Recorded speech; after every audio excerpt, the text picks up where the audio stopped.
Yeah, I had to leave like 5 or 10 after 6, so means a little before the usual end of the class. I trust that kirtan will go on without me. Um, a rare meeting. That's it. And who's read? Are you reading today?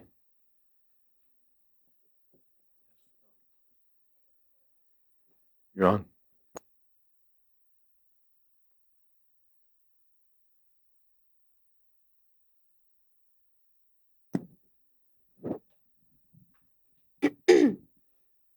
Chapter 15, Killing of Dhenukasura. In this way, Sri Krishna, along with his elder brother Balaram, passed the childhood age known as Komara and stepped into the age of Poganda from the 6th year up to the 10th. At that time, all the cowherd men conferred and agreed to give those boys who had passed their 5th year charge of the cows in the pasturing ground. Given charge of the cows, Krishna and Balaram traversed Vrindavan, purifying the land with their lotus footprints. Accompanied by the cowherd boys and Balaram, Krishna brought forward the cows and played on his flute as he entered the forest of Vrindavan, which was full of flowers, vegetation, and pasturing grass. The Vrindavan forest was as sanctified as the clear mind of a devotee and was full of bees, flowers, and fruits.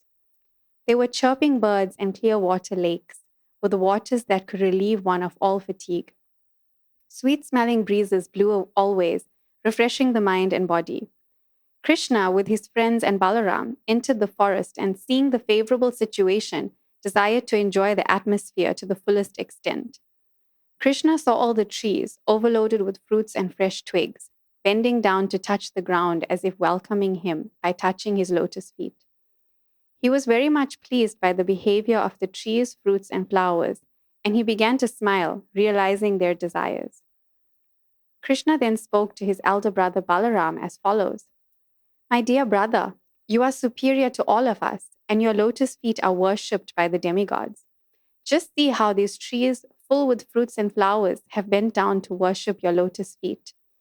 It appears that they are trying to get out of the darkness that has obliged them to accept the form of trees. Actually, the trees born in the land of Vrindavan are not ordinary living entities.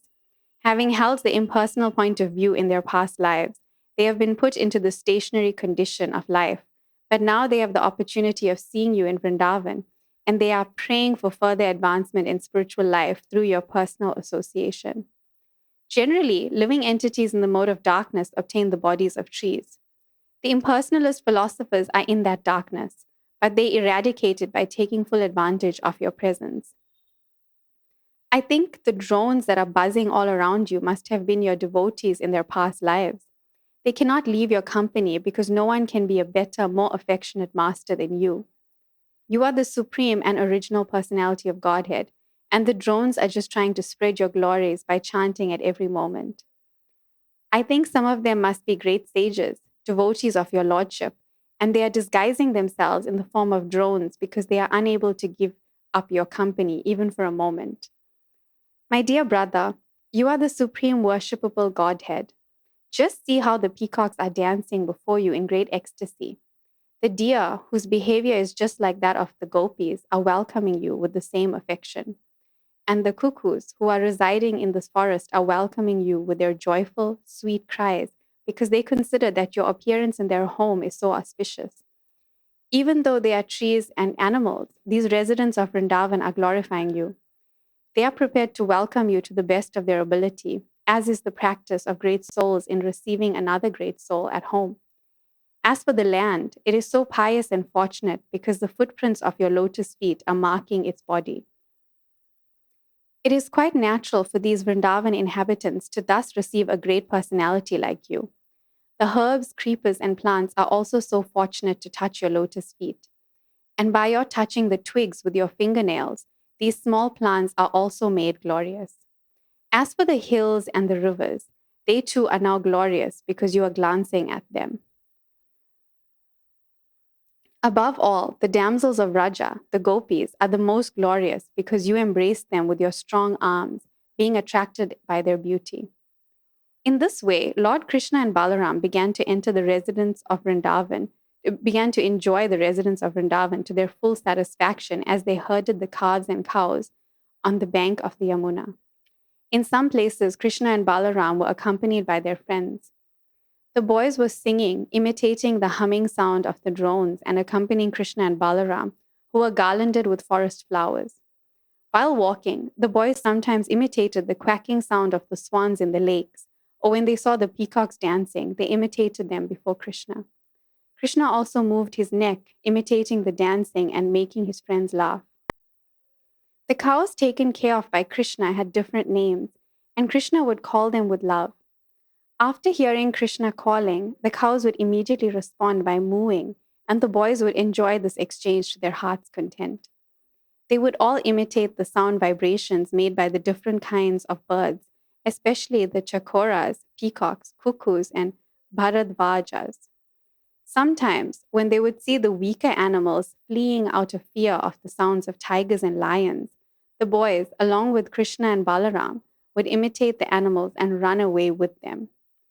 When they felt some fatigue, they would sit down, and Balaram would put his head on the lap of one of the boys just to take rest, and Krishna would immediately come and begin massaging the legs of Balaram. And sometimes Krishna would take a palm fan and fan the body of Balaram, causing a pleasing breeze to relieve him of his fatigue. Other boys would sometimes dance or sing while Balaram took rest, and sometimes they would wrestle amongst themselves or jump. When the boys were thus engaged, Krishna would immediately join them, and catching their hands, he would enjoy their company and laugh and praise their activities. When Krishna would feel tired and fatigued, he would sometimes take shelter of the root of a big tree or the lap of a cowherd boy and lie down. When he would lie down with a boy or a root as his pillow, some of the boys would come and massage his legs, and some would fan his body with a fan made from leaves. Some of the more talented boys would sing in very sweet voices to please him. Thus, very soon his fatigue would go away. The Supreme Personality of Godhead, Krishna, whose legs are tended by the goddess of fortune, shared himself with the cowherd boys as one of them, expanding his internal potency to appear exactly like a village boy. But despite his appearing just like a village boy, there were occasions when he proved himself to be the Supreme Personality of Godhead. Sometimes men pose themselves as the Supreme Personality of Godhead and cheat innocent people, but they can only cheat. They cannot exhibit the potency of God. While Krishna was thus engaged in his transcendental pastimes, exhibiting his internal potency in the company of the supermost fortunate cowherd boys, there occurred another chance for him to exhibit the superhuman powers of Godhead. His most intimate friends, Sridama, Subala, and Stoka Krishna, addressed Krishna and Balaram with great love and affection thus: Dear Balaram, you are very powerful. Your arms are very strong. Dear Krishna, you are very expert in killing all kinds of disturbing demons. Will you kindly note that just near this place there is a big forest of the name Talavan? This forest is full of palm trees, and all the trees are filled with fruits. Some have fallen down, and some are very ripe even in the trees. It is a very nice place, but because of a great demon, Dhenukasura, it is very difficult to go there. No one can reach the trees to collect the fruits. Dear Krishna and Balaram, this demon is present there in the form of an ass, and he is surrounded by similar demon friends who have assumed the same shape. All of them are very strong, so it is very difficult to approach this place. Dear brothers, you are the only persons who can kill such demons. Other than you, no one can go there for fear of being killed. Not even animals go there, and no birds are living there. They have all left.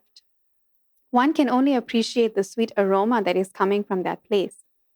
It appears that up until now, no one has tasted the sweet fruits there, either on the tree or on the ground. Dear Krishna, to tell you frankly, we are very attracted by the sweet aroma. Dear Balaram, if you like, let us all go there and enjoy these fruits. The aroma of the fruits is now spread everywhere. Don't you smell it from here? When Balaram and Krishna were thus petitioned by their intimate friends, they were inclined to please them, and with smiling faces they proceeded towards the forest, surrounded by all their friends. Immediately upon entering the Talavan, Balaram began to yank the trees with his arms, exhibiting the strength of an elephant. Because of this jerking, all the ripe fruits fell down on the ground. Upon hearing the sound of the falling fruits, the demon Dhenukasura, who was living there in the form of an ass, approached with great force, shaking the whole field so that all the trees moved as if they were an earthquake. The demon appeared before Balaram and kicked his chest with his hind legs. At first, Balaram did not say anything, but with great anger, the demon kicked him again more vehemently. This time, Balaram immediately caught hold of the legs of the ass with one hand and, wheeling him around, threw him into the treetops. While he was being wheeled around by Balaram, the demon lost his life. Balaram threw the demon into the biggest palm tree about, and the demon's body was so heavy that the palm tree fell upon other trees, and several fell down. It appeared as if a great hurricane was passing through the forest, and all the trees were falling down, one after another. This exhibition of extraordinary strength is not astonishing because Balaram is the personality of Godhead known as Ananta Shesh Nag, who is holding all the planets on the hoods of his millions of heads. He maintains the whole cosmic manifestation exactly as horizontal and vertical threads hold the weaving of a cloth. After the demon had been thrown into the trees, all the friends and associates of Dhenukasura immediately assembled and attacked Balaram and Krishna with great force. They were determined to retaliate and avenge the death of their friend.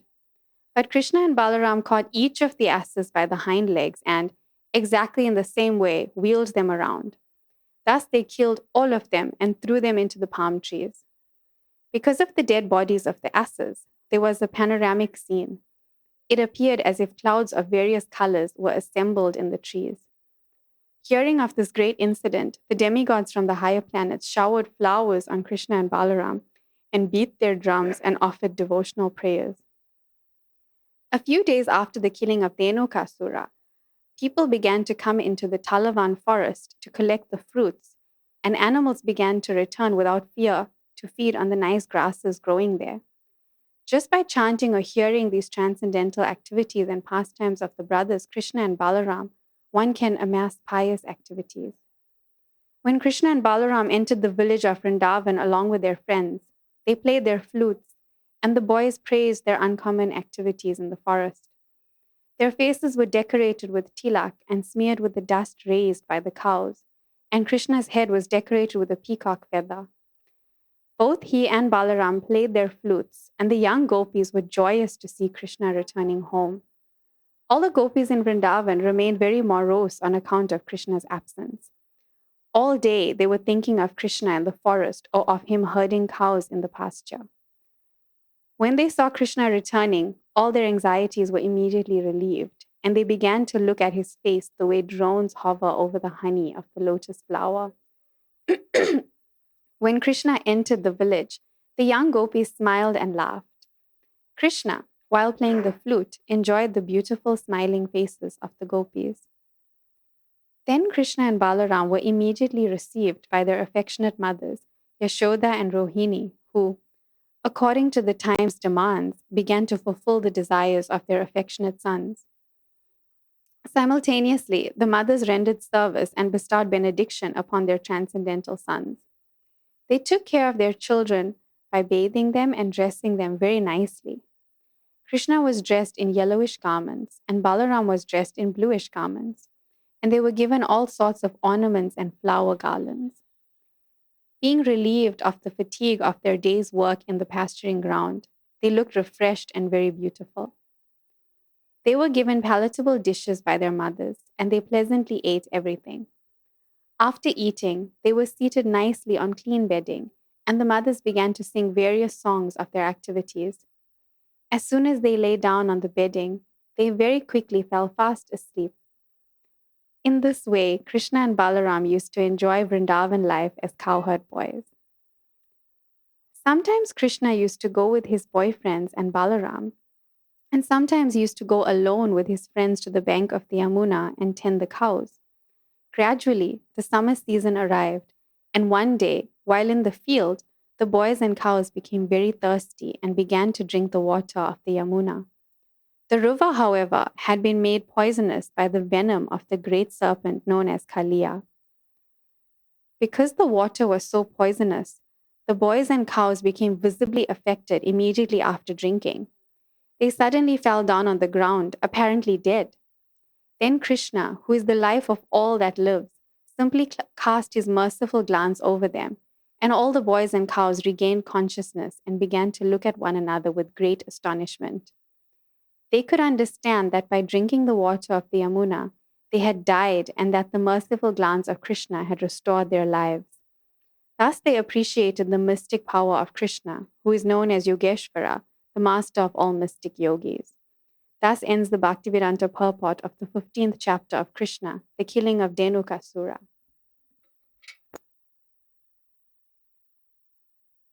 Om Jnana Timirantasya Gyananjana Shalakaya Chakshurmilitam Jena Tasmai Shri Gurave Namaha Shri Chaitanya Manobhistam Sthapitam Yena Bhutale Shayam Rupakada Mahyam Tadhati Shapadantikam Pandehang Shri Guru Shri Ritapadakamalang Shri Gurun Vaishnavamscha Shri Rupam Shagrajatam Shagana Raganatan Vitam Stam Sajivam Sadvaitam Savatutam Parijana Sahitam Krishna Chaitanya Devam Shri Radha Krishna Padan Shagana Lolita Sri Vishakhan Vitamscha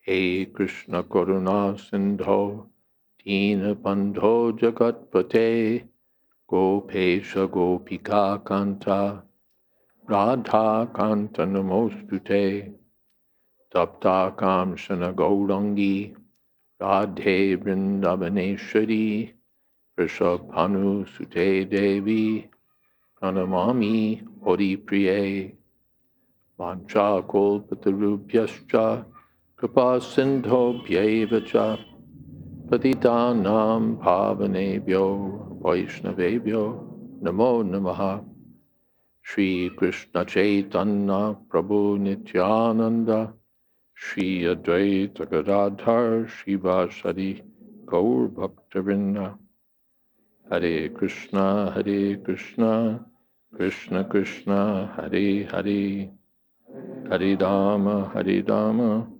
Rama Rama Hare Hare. This chapter is filled with the pastimes of Krishna and Balaram as young boys, a Poganda age. They were in the Kumara age, Komara, and then from the 6th to the 10th years, Poganda, Komara, then Poganda age. Childhood is Komara, and from 6 to 10, Poganda. So they're young boys, and they, after the age of 5, they were given charge of the cows. So it's a step up from the calves to the cows. And they wandered around Vrindavan, purifying the land with their footprints. And there's a beautiful description of Krishna and Balaram bringing forward the cows. Krishna is playing on his flute.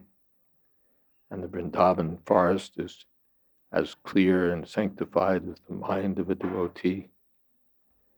There's flowers and fruits and chirping birds and clear lakes, sweet-smelling breezes. And Krishna was enjoying the Vrindavan atmosphere. Yes, come in.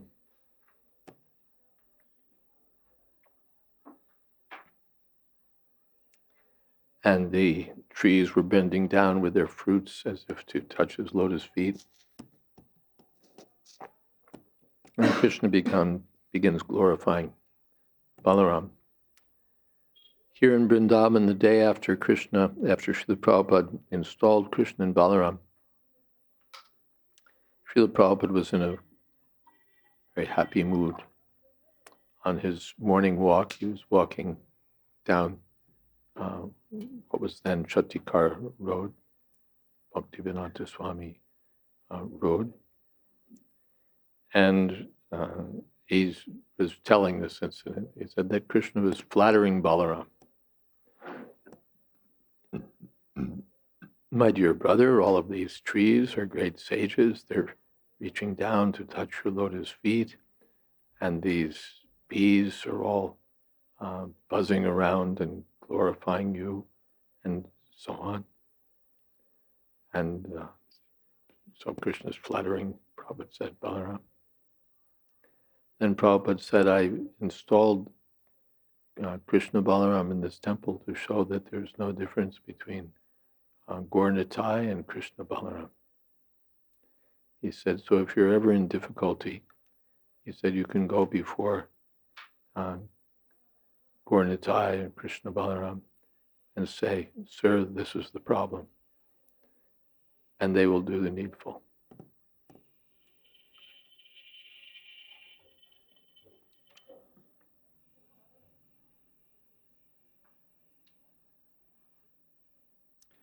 So again, Krishna is praising Balaram. These trees, it seems, were great sages in the impersonal mood in their previous lives, and now they've taken the birth of trees, and they're praying for further advancement.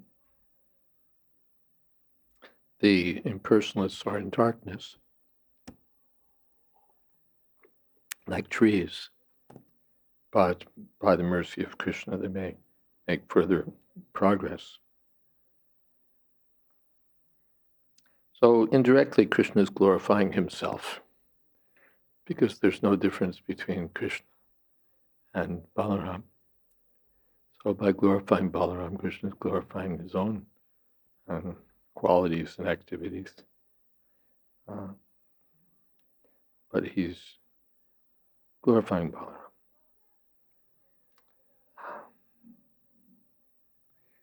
Peacocks are dancing, welcoming you, like the gopis, with the same affection. Cuckoos are welcoming you with joyful cries. So the whole land is so pious because your footprints are marking the body of the land.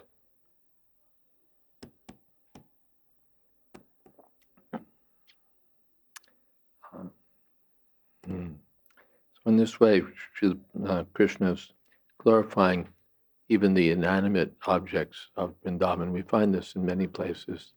The gopis also were addressing the creepers, the trees, even the inanimate or stationary creatures in Vrindavan.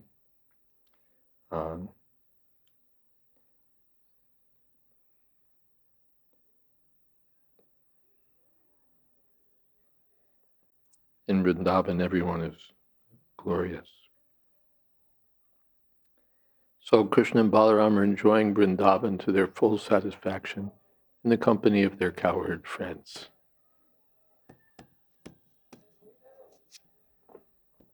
Prabhupada said Krishna is never alone.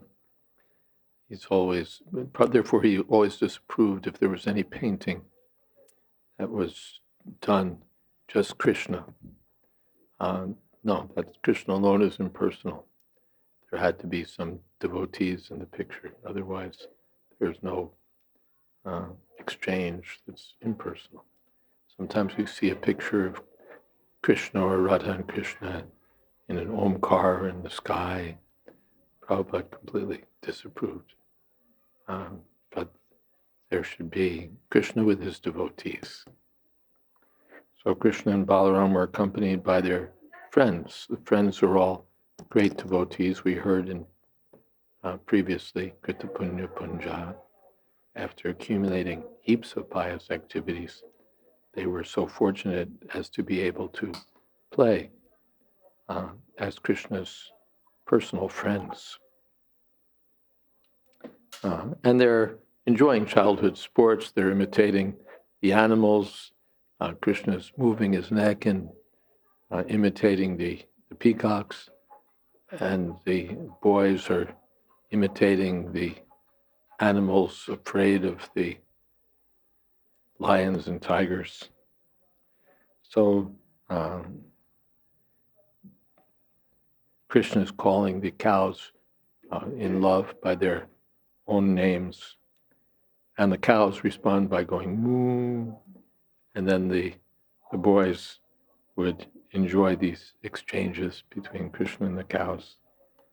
And they'd all imitate the sounds of the birds, the peacocks, the cuckoos, and so on. And sometimes Balaram would become fatigued and he'd lie down with his head on the lap of a boy or on the root of a tree, and they would massage his legs. Even Krishna would massage Balaram's legs and fan him. And other boys would dance and sing while Balaram was taking rest. Or sometimes, some of the more talented boys would sing.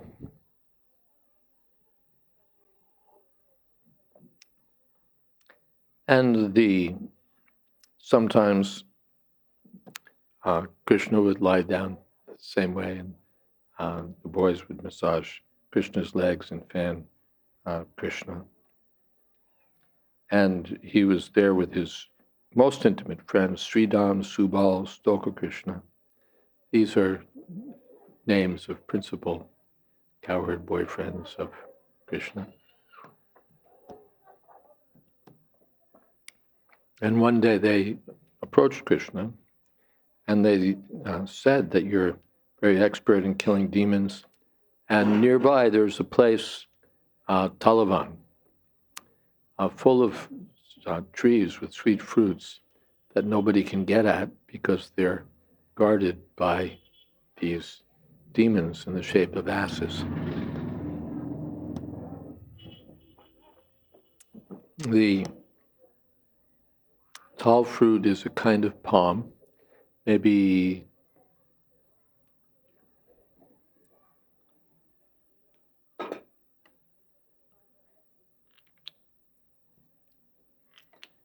about this big, a round green fruit, sort of with overlapping sections, 3 overlapping sections. Within that fruit, there are 3 actual fruits. That's the casing, as it were. And inside the casing, there are 3 translucent fruits. That's tall fruit. So the boys said they're such nice sweet fruits, but no one can enjoy them, even though they're very ripe. This is the nature of envious. Those who are envious, they may not enjoy, but you shouldn't enjoy. So this Dhenukasura is there, and no one can get the fruits because they're guarding the fruits, Dhenukasura and his friends in the form of asses. And everyone's afraid of them. Even the birds have left. The animals have left. No one can live there. And to tell you the truth, we're attracted by those fruits. So Balaram, they addressed Balaram, if you like, let's go there and enjoy these fruits. Don't you smell them from here? This is Balaram's chance. So far, all the demons have been killed by Krishna. Aghasura, Putana, they've been killed by Krishna, but now this is Balaram's. Abhatsasura killed by Krishna. This is Balaram's chance to kill a demon. So when the friends were petitioning them, they all went to the forest, Talavan, and Balaram began yanking the trees with the strength of an elephant, and the ripe fruits began falling. And hearing this the falling fruits. Dhenukasura approached with great force, shaking the whole scene as if there were an earthquake. And he came before Balaram and began kicking him in the chest. And first, Balaram didn't say anything, but then the demon's kicking again, still more violently. So now Balaram grabbed the ass with one hand, taking hold of his legs, and tossed him into the treetops. And the tree fell on other trees, and then other demons came, and Balaram dispatched them the same way, and it seemed like a panoramic scene. You have this forest full of asses thrown into the trees and falling, and the demons, the trees falling, as if a hurricane were passing through the forest.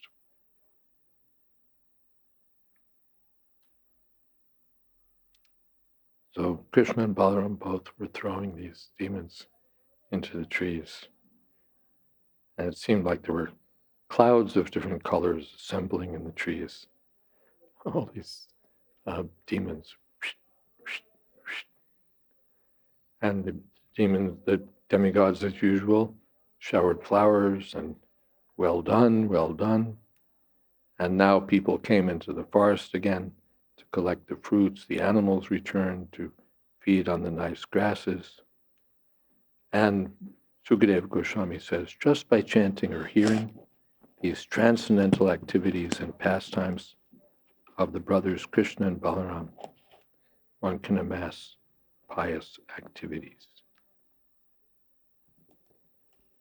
Then there's a little more description of how Krishna and Balaram entered the village of Vrindavan. They've gone out for their day's activities, their sports, and so on, their demon killing. And then at the end of the day, they come back. Their faces smeared with the dust from the cows, and Krishna's head decorated with a peacock feather. And both he and Balaram played their flutes. Sometimes it's wondered whether can Balaram have a flute? Yes, Balaram and Krishna both played their flutes. And the young gopis were joyous to see Krishna returning home. They were morose during the day because Krishna was absent. But now they began looking at his face the way bees hover over a flower. They're just drinking in the honey of the beautiful face of Krishna. And Krishna is enjoying the smiling face of the gopis. And then their mothers receive them, mothers of Krishna and Balaram, and fuss over them, dress them nicely, and bathe them and dress them nicely, and give them blessings. And Krishna is dressed in yellow, Balaram is dressed in blue, and they're ornamented and given flower garlands, and they look refreshed and beautiful after their day's work in the pasturing grounds. Then they're fed very nicely and seated on nice, clean bedding. And the mothers begin to sing songs of their various activities. Again, this is Vrindavan. A kirtan is spontaneously going on. The Brajbasi, the mothers are composing songs on the spot about Krishna's activities. And soon they lay down on the beds and they fall asleep. And in this way they used to enjoy. Then finally we hear that one day when he went with his friends He would sometimes go alone to the bank of the Jumna to tend cows. Sometimes he'd go with the boys. And then one summer day, the boys and cows were thirsty and began to drink the water of the Jumna. But the water had been poisoned by the Kaliya serpent. And so the boys all fell down, apparently dead. But then Krishna, Jivanam Sarvabhuteshu, the life of all that lives, revived them with his merciful glance. And the boys were looking at one another, and they could understand that we've died and Krishna has brought us back to life. And they could appreciate the mystic power of Krishna, Yogeshwara. And the chapter ends in this way. Any questions? Very sweet chapter. Yes.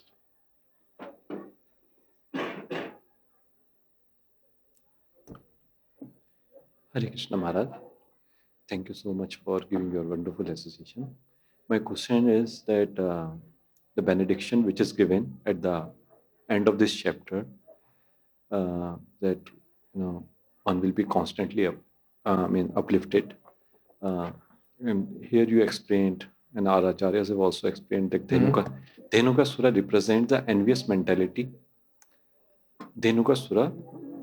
Well, he is envious, yes. Yeah. So while hearing this pastime, do a devotee needs to identify how he is envious and make a resolution to give the various kind of envy, or just these pastimes are so uplifting that even without his knowledge, he will be purified of those envious mentality? Does a devotee have to meditate on his own envy and in that way try to cure it, or is it enough just to hear the chapter? There's no mention here that one has to meditate in a particular way. I haven't particularly looked at the commentaries. Of course, by reading the commentaries, if there's some discussion about envy and so on, then naturally one, even if one's not told, one naturally thinks, well, do I have this? And if so, what do I have to do about it? That's natural. So by reading the Bhagavatam along with the commentaries by various acharyas, we can get some insight into our own condition. But it's also a fact that just by hearing, one becomes purified. Shrinvatam Swakata Krishna Punya Shavana Kirtan Vidyantasto Yabhadrani Vidunoti Suritsatam. I don't have to sit and think, Dhenukasura is envious. Am I also envious? How am I envious? Who am I envious of? How does my envy manifest itself? How long have I been envious? Why do I continue to be envious? What can I do about being envious? Are others envious like me, or am I the only one who's envious? Are there others who are more envious than I am? One doesn't have to go on and on in a meditation on envy. Shrinvatam Svakata Krishna. If we just hear these activities, because envy, what is envy? Kam, Krodh, Lobh, Mada, Moha, Matsarya, all of these different manifestations of Maya take place in the absence of Krishna. And Yaha Krishna, Taha Maya Nahi Hadikar. Where there's Krishna, there can't be Maya. So if we're always absorbed in hearing Bhagavad Gita, where we're always engaged in the service of the devotees of Krishna, then by this Nityam Bhagavata Sevaya, we'll be established in devotional service, and then Maya won't be able to be there. So we may understand or not understand, we may go deep into the various, we can go into the grammar of the Bhagavatam, we can go into the meanings of various words of the Bhagavatam, we can read various commentaries by different commentators, we can understand on so many different things, and relish Srimad Bhagavatam. Every word of Srimad Bhagavatam is relished by the pure devotees. This could mean this could mean that. The Chaitanya Mahaprabhu is analyzing the Atmarama Shloka in 64 different ways. And just getting started in 64 different meanings. So there's no limit. Pibata Bhagavatam Rasamali. One should go on drinking Srimad Bhagavatam. And if we just go on hearing, we may understand or not understand. Prabhupada said that about his hearing from his spiritual master. He said, I might understand or not understand, but I would go on hearing. He said that was my policy, or whatever you might call it. And I would go on hearing, and my Guru Maharaj marked it, that this boy likes to hear. So if we just have that taste for hearing, if we just like to hear, that will be very good. And if we catch up different comments by the acharyas and think, how does this apply to me? That's also very good. But it's not a requirement that one has to meditate this way, meditate that way. My own faults, my own shortcomings, naturally a devotee will give attention to these things. Anartha nivritti, he wants to get rid of his the unwanted things in his heart. But really on his own, he can't do it. And there's so many methods for trying to get free from anarthas. There's this counseling method, there's this forum, there's this these kinds of encounter groups and this kind of psychological therapy, and there's this and there's that. They may do something. But here the best method, just hear Krishna Katha. Then Hridyantastoya, but Krishna will do the needful. How much can I do? After all, I'm already tied up by Maya. How will I free myself by my own efforts? That will be very difficult. But if Krishna wants to free me from Maya, then Mamibiye prapadyante mayame tam tarantite. My business is just to surrender to Krishna, and Krishna will get me free from Maya. Tasmadekena manasa bhagavan satvata patihi shrotavya kirtitavyascha jaya puryascha nityata. I just have to go on, hearing, chanting, remembering Krishna, serving Krishna. That will be good. Yes.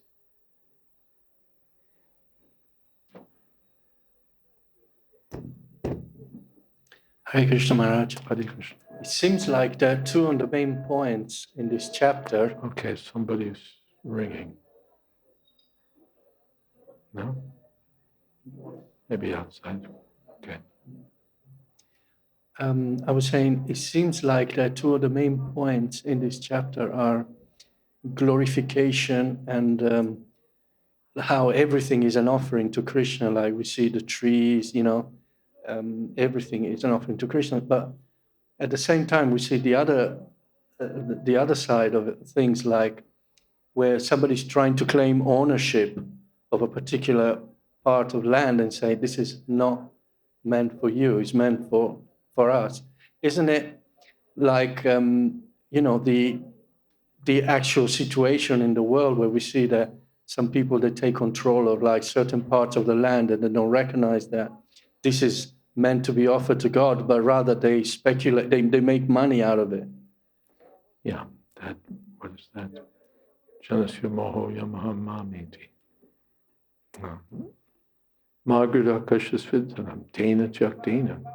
Punjita, you're allowed to have some portion. Nothing wrong with that. Everyone is the child of God, so everyone is entitled to live off God's generosity. Tena chakdena punjita, as much as you need. But magridha kashasvidhanam. we should not. Am I the only one who hears that sound going on? So whose device is doing that? Yours. Thank you.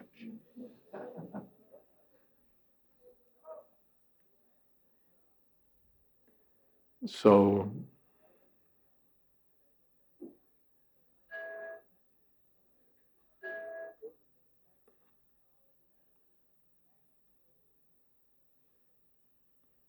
is it now in silent mode?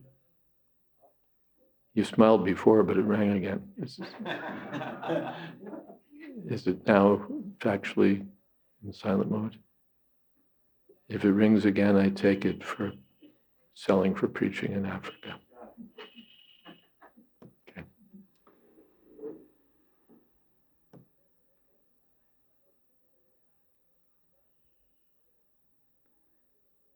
So everyone's entitled to some portion, but not more. Not more. Some portion, as much as we need. But taking more, that's to take some portion according to my allotment is in line with dharma. It's accepted. But to take more is adharma, illegal. Illegal. Just like I'm entitled to some money in the bank, but I'm not entitled to all the money in the bank. If I withdraw my own capital, that's fair enough. If I try to make some scheme to withdraw your capital, then that's illegal. So, but that's going on. Idam maya, what is that?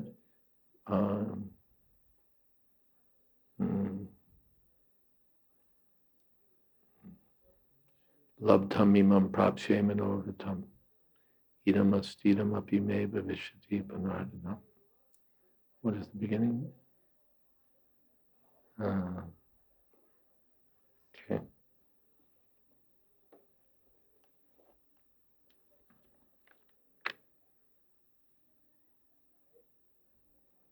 Idam ajamaya labdham imam prapshe manoratam.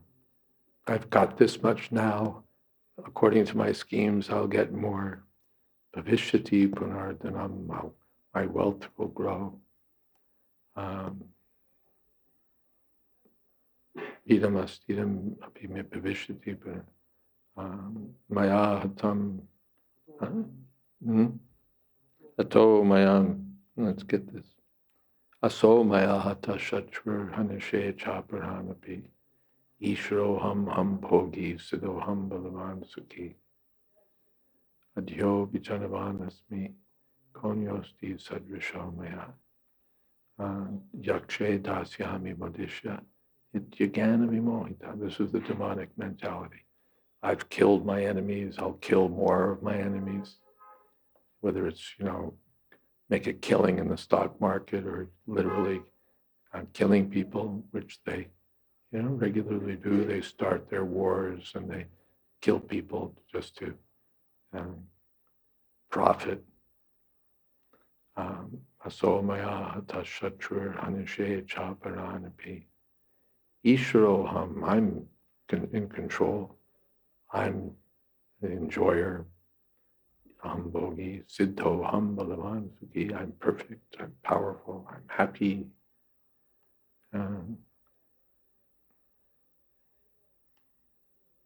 Adhyo vijanavan asmi.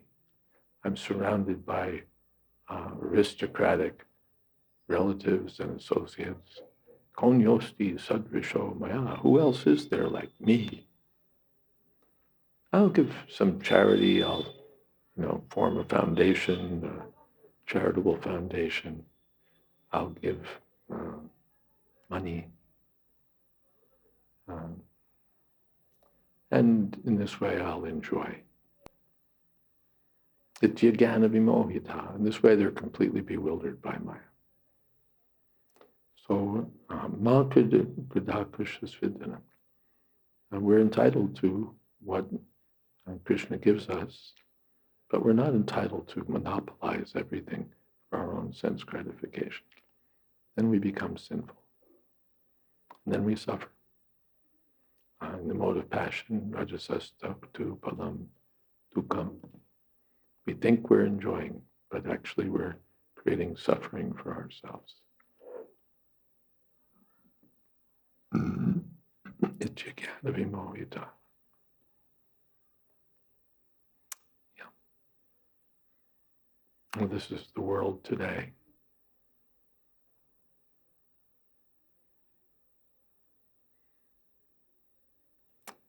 More?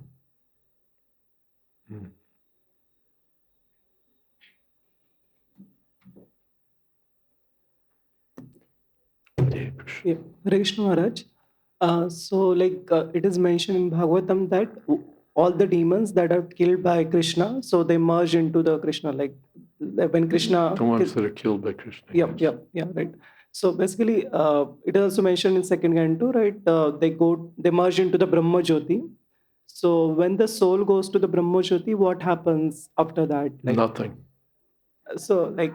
Absolutely nothing. Does it take rebirth or? Eventually. Kshine, not kshine punyama, patanchit ho nadrita yushmananga. Because of neglecting the personality of Godhead, they fall down. Meanwhile, while they're in the Brahmajyoti, nothing at all is happening. Absolutely nothing. That's what they wanted. They wanted to merge in that region where there's no difference between subject and object. There's no individuality. There's no name or form or qualities or activity. There's nothing. So that's what's going on there. Nothing at all. Absolutely nothing. But the soul stays as an individual soul, right? Yeah, the Srila Bhakti Siddhanta Saraswati Thakur uses a quite illuminating term. He says that illuminating phrase, he says that their individuality is held in abeyance. Yeah. It's on hold, it's there. It's like when they put you on hold on the phone, you're still there, but nothing's happening. You're just on hold, sometimes on hold and on hold and on hold.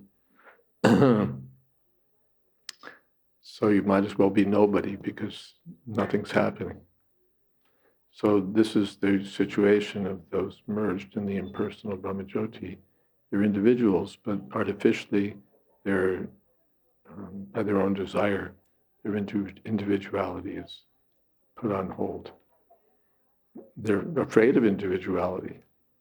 In material existence, individuality is a cause of suffering. So they think that the opposite of this suffering must be no individuality. And so that's what they aspire for. And if they succeed, that's what they get. But no individuality is not the constitutional position of the living being. They ignore their real individuality. Just like being in hospital in recuperation, that's not life. That you're cured of whatever it was, but you're still lying in the bed. You're not walking. You're not eating. You're not really doing anything. That's not life. Life is you eat, you walk, you have sex, you do all these things. That's life, not lying in the bed. That may be okay. Officially, you're not sick anymore, but you're not well. So the impersonalists get free from the disease of material activities, but their answer is no activities. That's not healthy. And because it's not their normal healthy condition, they fall back down. After so much trouble, Haruya Krichtrena, Param Padam Tata, so much trouble to attain the world of the Supreme, the Brahmajyoti. After so much trouble, they fall down again. Thank you, Maharaj. Hare Krishna Maharaj. Maharaj, I wanted to ask that my question is related to previous question. that is asked that it is said that we should only accept what is necessary to maintain the soul and body. But in practical life, sometimes we get opportunities. So how should one take it Get the opportunity for what? for growing in professional life? I mean, because we were talking about that one should only take as much as it is important. Yeah, you may get some opportunity, Yeah. and within some reasonable limit, we accept some opportunity, but not for luxury, not for needless accumulation. Otherwise, you'll suffer. And that's what people are doing. They're going up in their position. They're making money. They get sometimes, like here in India, they become IT experts in Bengaluru, and they make piles of money, and then they spend it on clubs and extravagant life, and they suffer. They think they're enjoying, but they wind up suffering. So better, as much as I need, and I should be charitable also. Dhenukasura never thought there's so many fruits here, I can just give some away in charity. There's more than we all need. No, we'll keep everyone else out because this is ours. They shouldn't have what belongs to us.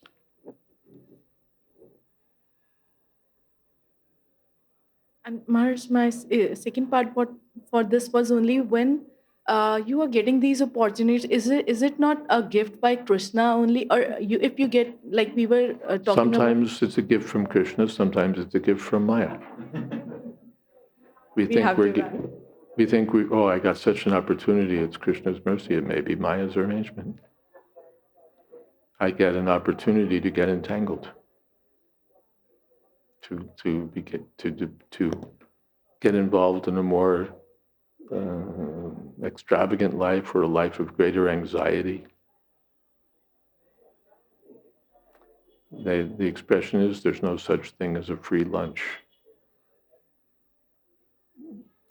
Just like the internet, you get everything. Now you can search for free. You can watch movies for free. You can communicate instantly with your friends. You can do this, you can do that. But you can have your whole life taken away. You're always busy, checking your Facebook feed, answering your instant messages, wading through your email, trying to avoid all the nasty things that they're shooting at you in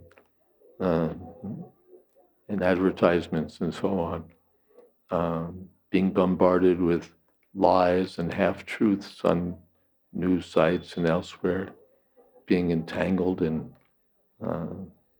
hot conversations full of useless topics and maybe Vaishnava aparads. And my time is, and then you go to the temple for darshan of the deities, and you're walking around like this, and then taking pictures of your family and friends to send to the world, and forgetting the presence of the Supreme Personality of Godhead. So Maya is so generous that she's giving freely, but while she's giving with both hands, she's taking with 8.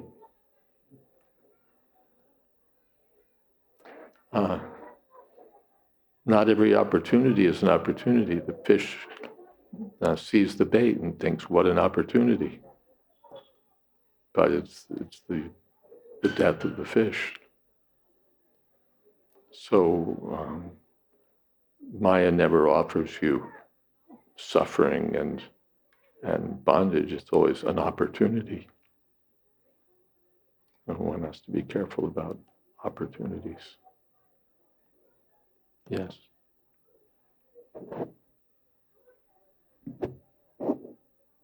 Hare Krishna Maharaj. In Kurukshetra, there were so many 64 crores of people died. 64 crores of people died where? In Kurukshetra war. Kurukshetra. So all those went back home, back to Godhead, to Krishna. At least those who died seeing Krishna were pierced by the arrows of devotees. They all went back to God. So again, they have taken rebirth, those people. No. Going back to Godhead means Yadgatva Nanivartante. No rebirth. No birth again. No. But Kurukshetra is over, so now if you want to go back to Godhead, you have to chant Hare Krishna. So here also we see Krishna by chanting the name and taking darshan. You're better than Kurukshetra. They're just dying by being killed, so many demons. You can do better than that. You can die in love for Krishna. You can die chanting Hare Krishna, thinking of Krishna favorably. That's better. So chanting means we have to concentrate offenselessly, or even if you are chanting offenses also will be do. Offenseless is better. Why chant offensively? We should try to avoid 10 offenses. That will be better. The concentration of mind sometimes is disturbed by the materialist activities. The mind will always be disturbed. We have to go on chanting Hare Krishna. Is that okay? My time is basically up. I think we have to go. We have an appointment. And you can take advantage of my absence to either go on discussing or chant Hare Krishna. We're just ending maybe 10 minutes earlier than usual. You can have 10 extra minutes for kirtan. Thank you all very much. Srila Prabhupada ki jai. Srila Bhakta Vrinda ki jai. Gaur Premanande. Haribo. You'll be back in 20 seconds there. Okay. Okay.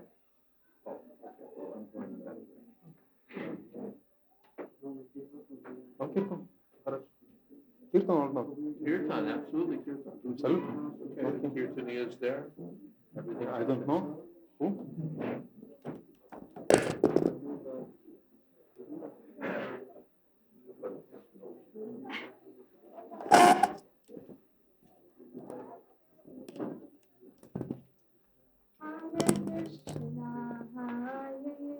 Krishna, Krishna Krishna, Hare Hare, Hare Rama, Hare Rama, Rama Rama, Hare Hare.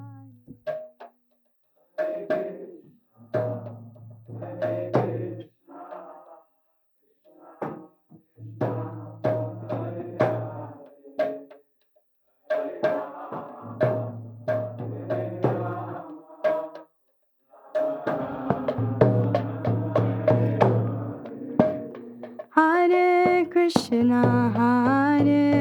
Krishna, Krishna Krishna, Hare Hare, Hare Rama, Rama Rama, Hare Hare.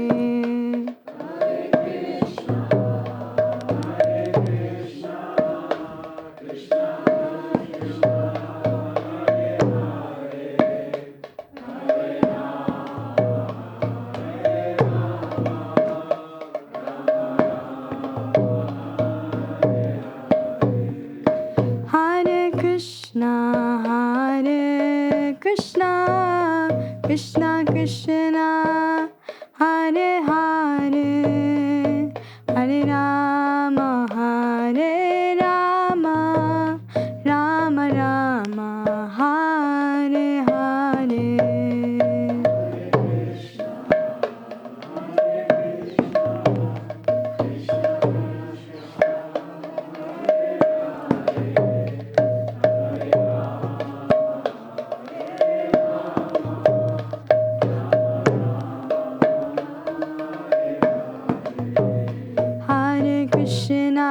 Hare Krishna, Krishna Krishna, Hare Hare,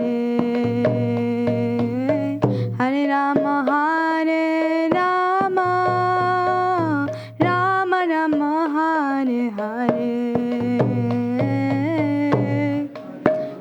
Hare Krishna, Krishna Krishna Hare Hare, Hare Rama Hare Rama,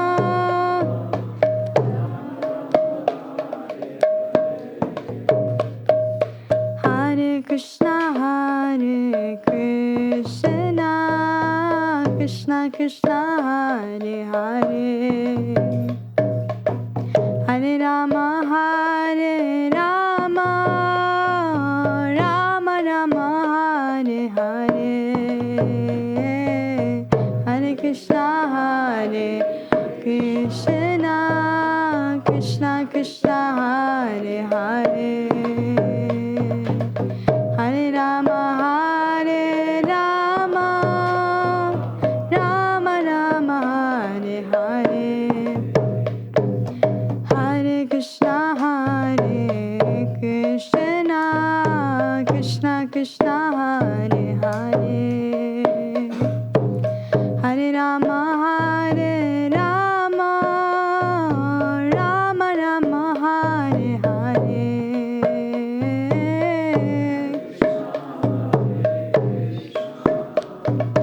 Krishna Krishna Hare Hare, Hare Rama Hare Rama,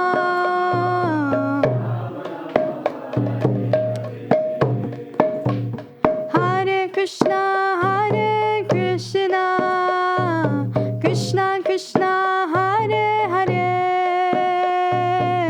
Hare Rama Hare Rama, Rama Rama Hare Hare,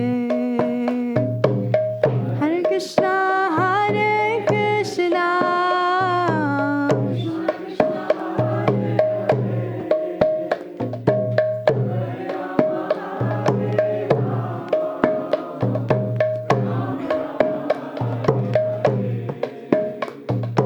Hare Krishna Hare Krishna, Krishna Krishna Hare Hare, Hare Rama Hare Rama, Rama Rama Hare Hare,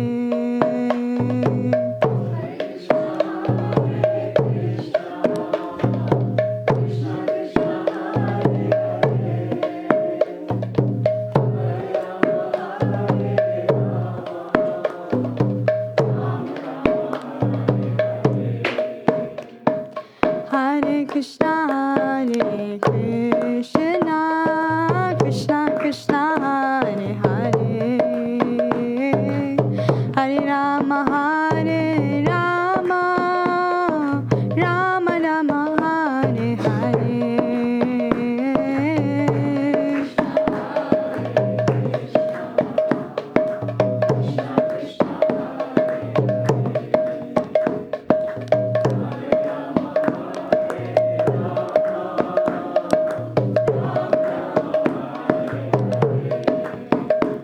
Hare Krishna